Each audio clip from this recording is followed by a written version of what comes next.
আচ্ছা, ওমরাও জান কলকাতায় এসেছে মানেই তো তুতুল ওর সঙ্গে বেনারস গেছে, সেটা নাও হতে পারে। হ্যাঁ, হয়তো ঠিক করা কোনো পুরুষ মানুষের সঙ্গে তুতুল ঘর ছেড়েছে। খবরদার, খবরদার বলছি কাকিমণি, এবার কিন্তু আমি কোনো কিছু মানবো না। আমি কিন্তু পুলিশ থানা কিচ্ছু মানবো না বলে দিচ্ছি। আর তুমি যে একটা মহিলার গায়ে হাত তোলা যে অপরাধ, সেটাও কিন্তু আমি ভুলে যাবো।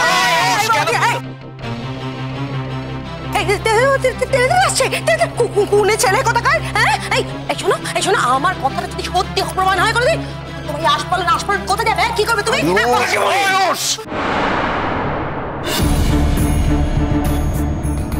প্লিজ, তোর সম্পর্কে যদি একটা কথা বলো, আমি তোমার কি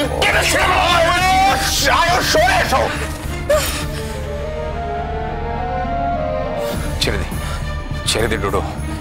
এই সব মহিলা অন্যকে বিপদে ফেলার জন্য ওত পেতে থাকে, এদের তুই চিনিস না। নিজেদেরই বিপদের মধ্যে আর নতুন করে কোনো বিপদে জড়াস না ডোডো, ছেড়ে দে।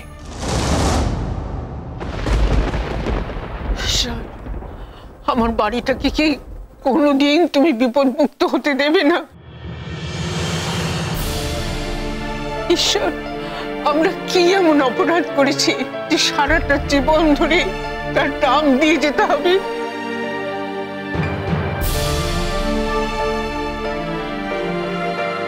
তুতুল একটা নিরীহ মেয়ে, ফুলের মতন মেয়ে, সংসারটাকে বাঁচানোর জন্য, স্বামীকে বাঁচানোর জন্য সে কি না করেছে,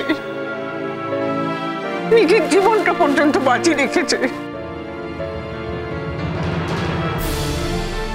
অথচ তাকে তুমি এত বড় বিপদের মধ্যে ফেলতে পারলে। ঈশ্বর, ঈশ্বর, আমি যে তোমাকে পুজো না করে কোনদিন মুখে জলও দিইনি। ঈশ্বর,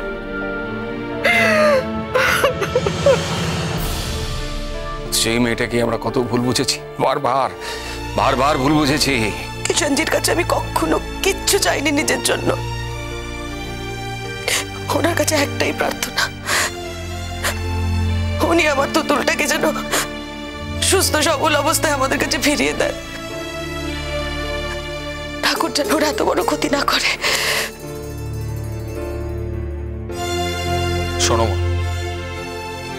ওই মেয়েটা যে বিপদে পড়েছে বলে আমি অনুমান করছি, সেই বিপদ থেকেও একা বেরোতে পারবে না। দরকার পড়লে আমি আমার নিজের জীবন বাজি রাখবো মা।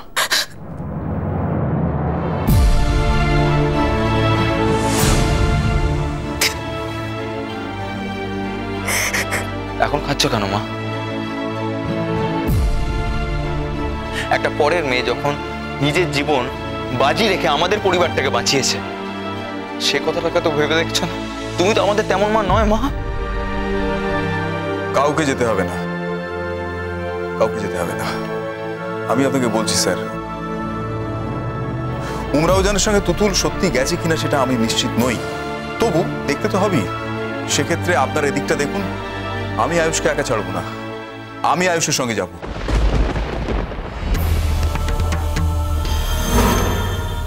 বললাম যে শেখর আঙ্কেল, আপনাকে বললাম না আমি চাই না আমার সঙ্গে আর কেউ যাক।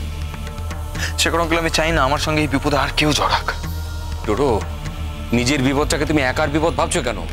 তোমার বিপদ আমার বিপদ নয়, তুতুলের বিপদ আমার বিপদ নয়।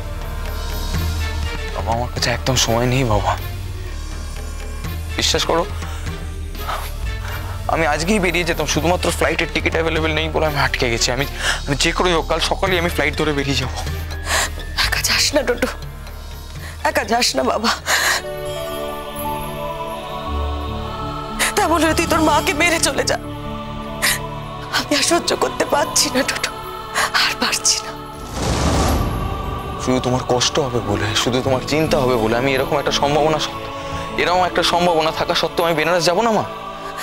আমি তোকে বেনারস যেতে বারণ করছি না টোটো, তুই যা, একা যাস না। তেমন হলে তুই পুলিশ প্রোটেকশন নিয়ে যা, আমি এইটুকুই বলছি টোটো। তো বডি, অন্ধকারের মধ্যে একটা বিপদের দিকে ছুটে গিয়ে তো লাভ নেই ডোডো, থানা পুলিশকে ইনভলভ করতে হবে। আচ্ছা, যদি দেখা যায় যে ও ওখানে যায়নি তখন?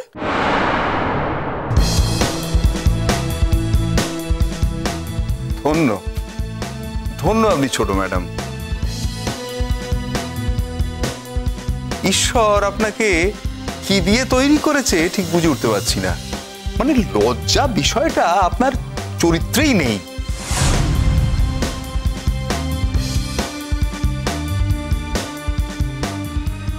মানে লজ্জা বিষয়টা আপনি সারা জীবনে ঠিক বুঝে উঠতেই পারলেন না, তাই না? আপনি থামুন শেখর বাবু। আরে আপনি থামুন, আমি আপনার চাকরি করি না যে আপনি থামুন বললি আমায় থেমে যেতে হবে। আস্তে শেখর আস্তে, আমাদের এখন অনেক কাজ বাকি আছে। আমাকে এখন ওখানকার পুলিশের সঙ্গে যোগাযোগ করতে হবে, এখানকার পুলিশের থ্রু দিয়েই। বাবা, পুলিশের সাথে যোগাযোগ করলে ওরা যদি আমাদের যাওয়ার আগে তৎপর হয়ে কিছু করে বসে, তাতে তুতুলের লাইফ রিস্ক হবে না তো বাবা?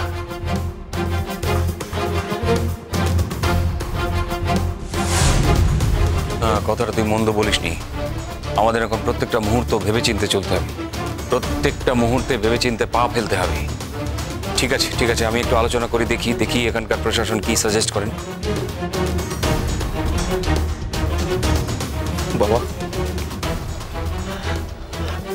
বল বাবা, বাবা তুতুলকে আমি খুঁজে বার করতে পারবো তো বাবা? ওকে আমরা আমাদের কাছে ফিরিয়ে আনতে পারবো তো?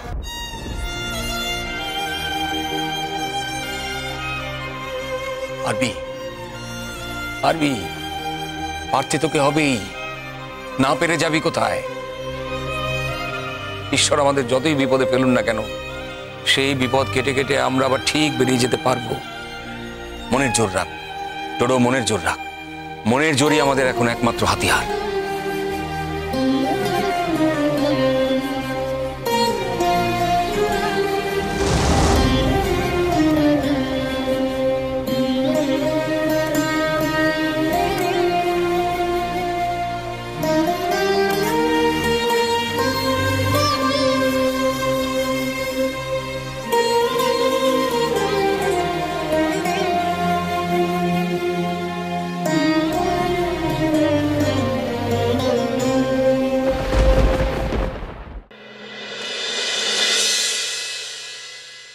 আয়ুষ, তুমি কেমন আছো আয়ুষ?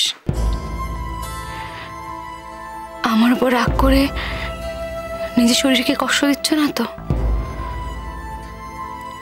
আমি কিন্তু শুধু তুমি ভালো থাকবে বলেই জীবনটা বেছে নিয়েছি। তুমি ভালো না থাকলে আমি যে মরেও শান্তি পাবো না আয়ুষ। আচ্ছা আয়ুষ,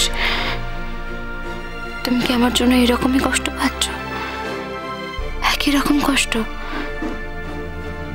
যে কষ্ট আমি পাচ্ছি তোমাকে ছেড়ে এসে?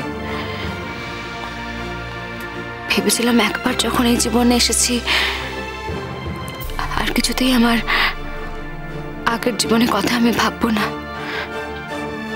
কিন্তু দিনে রাতে শয়নে স্বপ্নে আমি যে তোমার মুখটা কিছুতেই ভুলতে পারি না, কিছুতেই পারি না।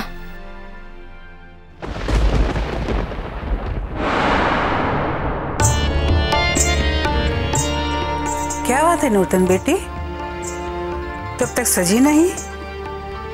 हाँ, तुझे तो पता है ना शाम को महफिल बैठने वाली है। फिर साजिश नहीं केनो? আমি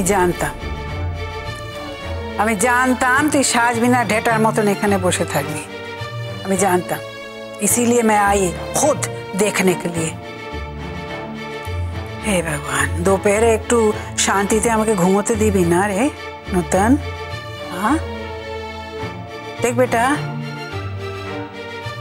তুই তো খুব ভালো করে জানিস যে একবার যখন এই জীবনে চলে এসেছিস তখন বেরোবার কোনো রাস্তা নেই। তুই আমার কাছে এসেছিলি, তুই আমার কাছে এসে আমার পায়ে ধরে কেঁদেছিলি, मैं तेरे पास नहीं गई, इसीलिए तेरा ये मिजाज मैं बर्दाश्त नहीं करूंगी।